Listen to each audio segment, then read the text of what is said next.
Welcome back to my channel. It's a beautiful day outside. It's a little overcast and cloudy. I have already felt a few raindrops, which is just my luck, but it's not raining hard. And I looked at the forecast and it said some people will see some rain, but those who do, it'll be light. So, if y'all think something is different about me, you wouldn't be wrong. I did chop a lot of my hair off, which was very exciting for me. I'll insert a before and after picture here.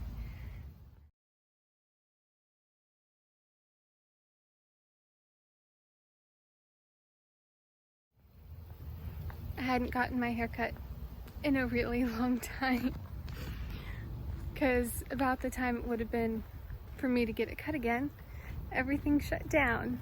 So I was really excited to get it cut.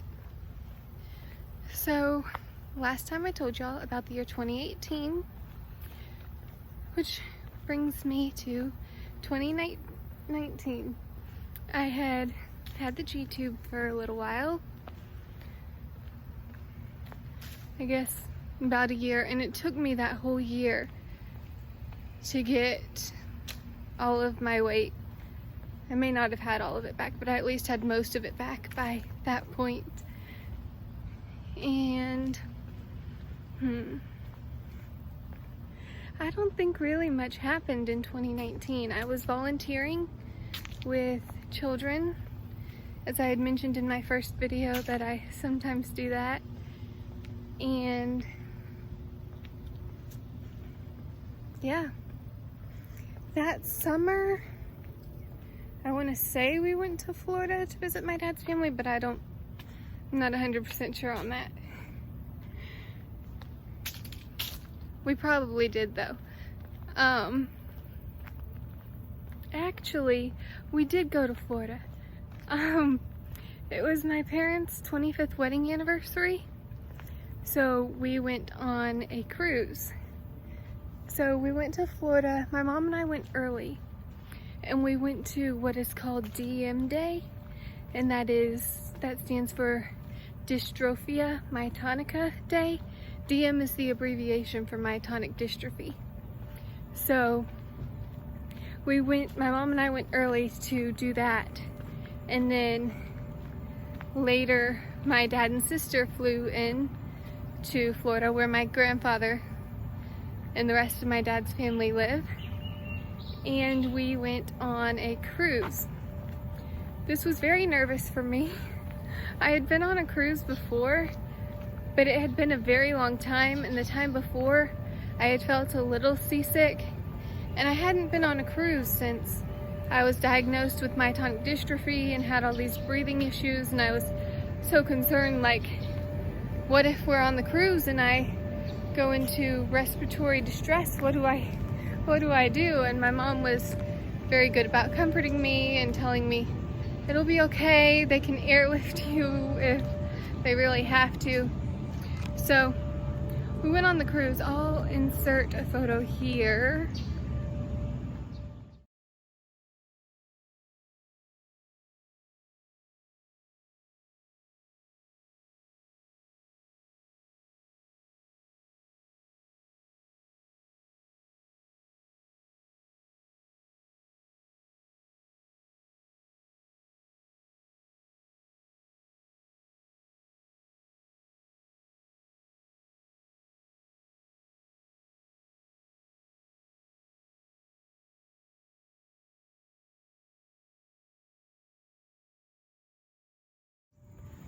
So that photo I just inserted was from the cruise. I have a lot of pictures from the cruise, a lot of pictures of food, but to keep this video short, I will just insert the one. Maybe if y'all are interested in seeing more pictures, I can put together a little video of pictures. If you want that, leave it in the comments down below. What else? So we came home And I went back to volunteering with the children. About 2 days a week is what I typically did. Sometimes if I was really busy with my college coursework, it would just be 1 day a week. And there were a couple times where I worked ahead so I could be there more. There was one time where I was actually there for a whole week, and that was a lot of fun. It brought me a lot of joy. So in November, the beginning of November, I got some really bad rib pain. And it was very, very, very hard, to say the least. But I was going to be seeing my pulmonologist in a week, and so we tried everything, and my mom and I really worked hard to keep myself from going to the ER since I was going to be seeing my pulmonologist in a week, and we ended up being able to wait. So I went in the morning of my appointment to work with the children, and I was still in a lot of pain, but it was a good distraction from the pain. The doctors always say try to do something that distracts you. So I went to work with the children, and then I left because it was time for my appointment. We went down to, my appointment was actually at the hospital. So we went to downtown Memphis at the Le Hospital, and we got there, we got to the floor that my doctor was on, and I go sit down because I'm in a lot of pain and just so worn out because pain wears me out physically and mentally. And so I sat down while my mom signed me in. I'm gonna pause here for a minute because I'm passing a busy street and I don't want the noise to bother y'all, so y'all can hear me clearly. I'm gonna pause for a minute. Okay. I'm past the busy street. So we went to the floor. My mom was signing me in on the little piece of paper, and then they take the piece of paper and call you up to sign the consent form or whatever. So we were sitting down. They called my mom up, or really they said my name, but my mom went up to sign it for me. I could sign it since I'm 18, but it's easier for her to sign it. So we went up, and they said she didn't have an appointment, and my mom was like, yes she does, she's seeing Dr. Gardner. And they're like, there is no appointment for Hannah Warren. The only appointment for her is for next week. And my mom opened her calendar and goes, oh, it is for next week. And I just started, I could hear what was going on even though I was sitting down. I just completely lost it. I started crying. I was in so much pain, and I just couldn't handle the pain anymore. So it's hard thinking back on this. It's like I'm reliving the moment. So they brought my doctor's nurse out, and my mom was talking to the nurse and just said, is there someone here that she could see? Because there are a few other pulmonologists that I've seen too that know me and know my situation, and they may not know the pain as well as the other pulmonologists, but they still know it. So and they said no. They said there's no one here that can see her. Now, as you can imagine, I was frustrated. I was in pain. I had been living in this pain for a week just to come to this appointment and get help at this appointment rather than going to the ER. So my mom called the MDA nurse at the MDA clinic, And she said, oh, y'all can go to the general outpatient clinic and they can do the pulmonary testing. It's sort of in the ER section. So we went over to the ER section and asked the person where we go, because we had never been to the general outpatient center, and we had sort of told them what was going on and how I had muscular dystrophy. And she said, you can't go to the outpatient clinic because of your condition. Since I had muscular dystrophy, they would not give me to the outpatient clinic. So, of course, I start crying again, and this woman can tell, well, I never really stopped crying, so I started probably crying harder. And the woman at the ER could tell how much pain I was in because of how much I was crying. So she immediately got us back out of the waiting area into a room. And I am thankful for her, because that was a lot that she did for me. Even though there may have been some people with having some other difficult, life-threatening issue, she got me back. So we talked to the nurse, told them what was going on, talked to the resident, told them what was going on, and then talked to the doctor. And they gave me some medication, some pain medication to try and help alleviate the pain, and it maybe helped a little bit, but it didn't help significantly. And I didn't want to go home. I don't even know if my mom knows this. I did not want to go home, but I knew she had to go to work. And so it was a hard decision. I mean, I contemplated with the doctor even, and told the doctor, no one understands this pain, and it is so hard to go through all this pain where no one understands. And it is very hard to over and over again have to go through this, and there's no solution to it. And the doctor said, I will admit you if you want to be admitted. I'm leaving this in your hands because you are the only one who can make the decision, because we don't know this pain. Only you know this pain. Because my mom had to go to work, I made a deal with her that if I wanted to come back to the ER, she would bring me back. And I went home because she said she would do that. So I went home in this pain. We had already set up our Christmas tree. We set it up early.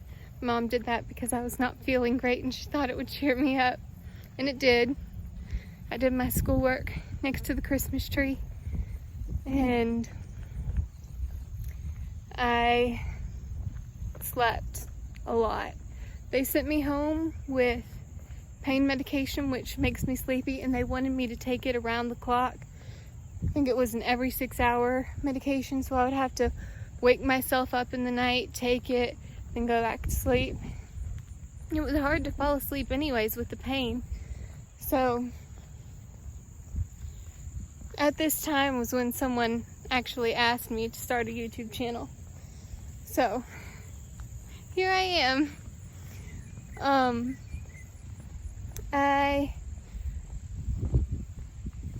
Okay, at Christmas, we decided to go visit my dad's family in Florida, where the warm weather is, because the extreme cold could be what triggers my pain. We aren't 100% sure. And on the way there, my dad and I volunteered to be in a research study about myotonic dystrophy, and we would see a specialist there. Sorry, my hair is blowing in my face. I can't pull it back, it's too short. But I love it. So I had seen this specialist once before, and he felt like my doctor was on the right track. But since I was currently in this terrible pain, we decided to be in the research study and see him. So it had been at the research study, it had been a very, very extremely long day, and by the time I got to see the doctor, I was tired, I was worn out. They had tested my strength, did some physical therapy type stuff, and I was exhausted. And so we saw the doctor. We had to go to a different clinic to see him, actually, and he tested some of my strength and ability, and we told him how I was in the pain at that exact moment, and I just couldn't keep living in this pain because it is so hard to deal with. And I get emotional talking about this. Just what he said was, it was one of the hardest things I had ever heard. He said, "You are the only patient I have ever seen with this issue. I cannot help you."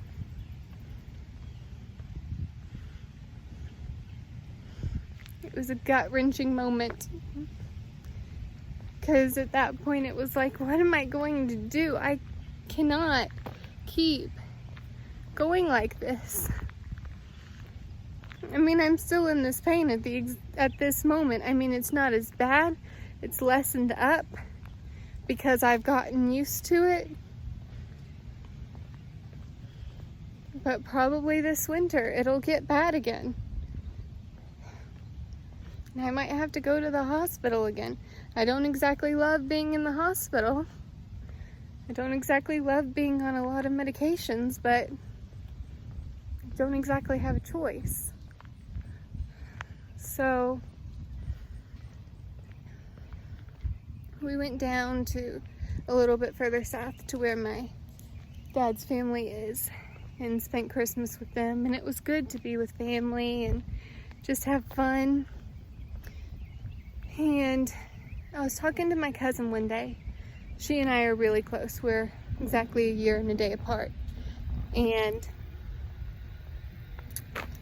I was talking to her about the pain, and she asked me, "Have you ever tried essential oils?"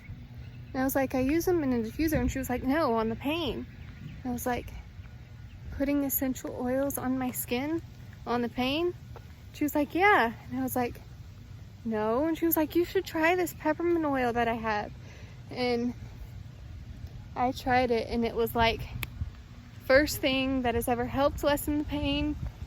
I mean, it was just temporary, just maybe an hour at the most, probably, that it helped take away the pain. It was like finally something that at least helps. Why didn't the doctors think of this? Is really what I was thinking. And she actually gave me some to bring home, and then when I got home I purchased some. And the warm weather didn't help, but the oil did, and God did.